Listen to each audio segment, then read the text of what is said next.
উপস্থিত সম্মানীয় অতিথিবৃন্দ ও আমার প্রিয় দেশবাসী এবং ভাই ও বোনেরা, আজ 15ই আগস্ট, ভারতের স্বাধীনতা দিবস।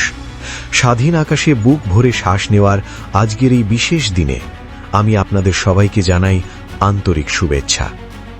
আজকের দিনটা কোনো সাধারণ দিন নয়। আজ সেই দিন যেদিন আমরা মনে করি সেই সব বীর শহীদদের, যারা নিজেদের হাসি মুখে উৎসর্গ করেছিলেন যাতে আজ আমরা মাথা উঁচু করে বাঁচতে পারি। ইতিহাসের পাতায় চোখ রাখলে দেখতে পাই, ভারতের স্বাধীনতার সূর্যোদয়ের আগে যে আগুন জ্বলেছিল তার মূল কেন্দ্রবিন্দু ছিল আমাদের এই প্রিয় বাংলা। ব্রিটিশদের ভিত কাঁপিয়ে দেওয়া প্রতিটি গর্জনের পেছনে ছিল বাংলার দামাল ছেলেদের রক্ত।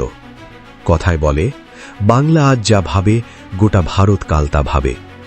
বাংলার মাটি শুধু বিপ্লবীদের জন্ম দেয়নি, জন্ম দিয়েছিল এমন এক আদর্শের যার কাছে ব্রিটিশ রাজশক্তিকেও মাথা নত করতে হয়েছিল। এই লড়াইয়ের শুরুটা কিন্তু শুধু অস্ত্র দিয়ে হয়নি, মানুষের মূলকে আগে জাগাতে হয়েছিল। আর সেই কাজটাই করেছিলেন বীর সন্ন্যাসী স্বামী বিবেকানন্দ। ঘুমিয়ে থাকা ভারতবাসীকে তিনি ডাক দিয়ে বলেছিলেন, ওঠো, জাগো এবং লক্ষ্যে না পৌঁছানো পর্যন্ত থেমো না। তাঁর সেই কথাগুলো যুব সমাজের শিরায় শিরায় দেশপ্রেমের বিদ্যুৎ বইয়ে দিয়েছিল। তিনি শিখিয়েছিলেন দেশমাতৃকাকে ঈশ্বরের রূপে পুজো করতে। স্বামীজির এই আদর্শেই তৈরি হয়েছিল সেই মনের জোর যার উপর দাঁড়িয়ে আগামীর বিপ্লবীরা মৃত্যুর মুখোমুখি হওয়ার সাহস পেয়েছিলেন। স্বামীজির সেই মন্ত্রে দীক্ষিত হয়েই তো মাত্র 18 বছর বয়সে ফাঁসির দড়িকে হাসি মুখে গলার মালা হিসেবে বরণ করে নিয়েছিলেন বাংলার বীর সন্তান ক্ষুদিরাম বসু। মৃত্যুকে কতখানি তুচ্ছ করলে তবেই একজন কিশোর গাইতে পারে, একবার বিদায় দে মা ঘুরে আসি। ক্ষুদিরামের সেই আত্মত্যাগ কোনো শেষ ছিল না, তা ছিল এক নতুন শুরু। তিনি দেশবাসীকে দেখিয়ে দিলেন দেশের জন্য প্রাণ দেওয়াটা কতটা গর্বের।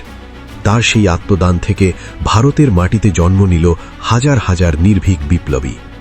আর বিপ্লবের এই আগুন যখন ক্ষুদিরামদের হাত ধরে গোটা দেশে ছড়িয়ে পড়ছে, তখন বাংলার বুক চিড়ে এলেন অপশমহীন সংগ্রামের প্রতীক নেতাজি সুভাষচন্দ্র বসু।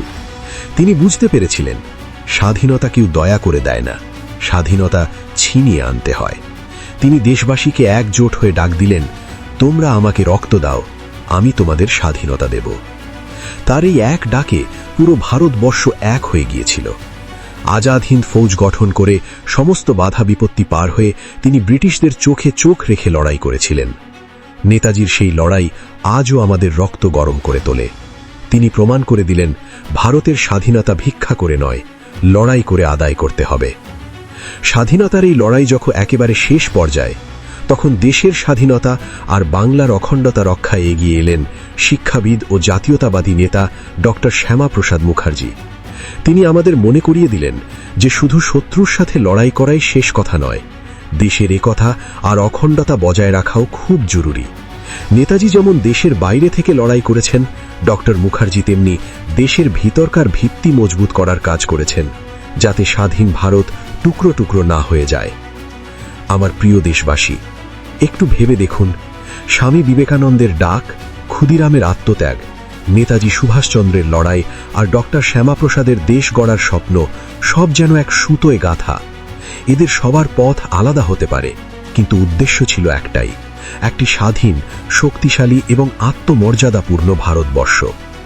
আজকের এই স্বাধীনতা আমাদের কাছে বিনামূল্যে আসেনি। আমাদের দাদু ঠাকুমারা তাদের বুকের তাজা রক্ত দিয়ে অনেক কষ্ট সহ্য করে এই স্বাধীনতা এনেছেন। আজ আমাদের শপথ নিতে হবে যে তাদের এই আত্মত্যাগকে আমরা বৃথা যেতে দেব না। আসুন, নিজেদের মধ্যে সব ভেদাভেদ ভুলে আমরা এক হই, দেশের কাজে, দেশের মানুষের কাজে নিজেদের নিয়োজিত করি। তবেই তাদের প্রতি আমাদের সত্যিকারের শ্রদ্ধা জানানো হবে। বন্দে মাতরম। জয় হিন্দ। ভারত মাতা কি জয়।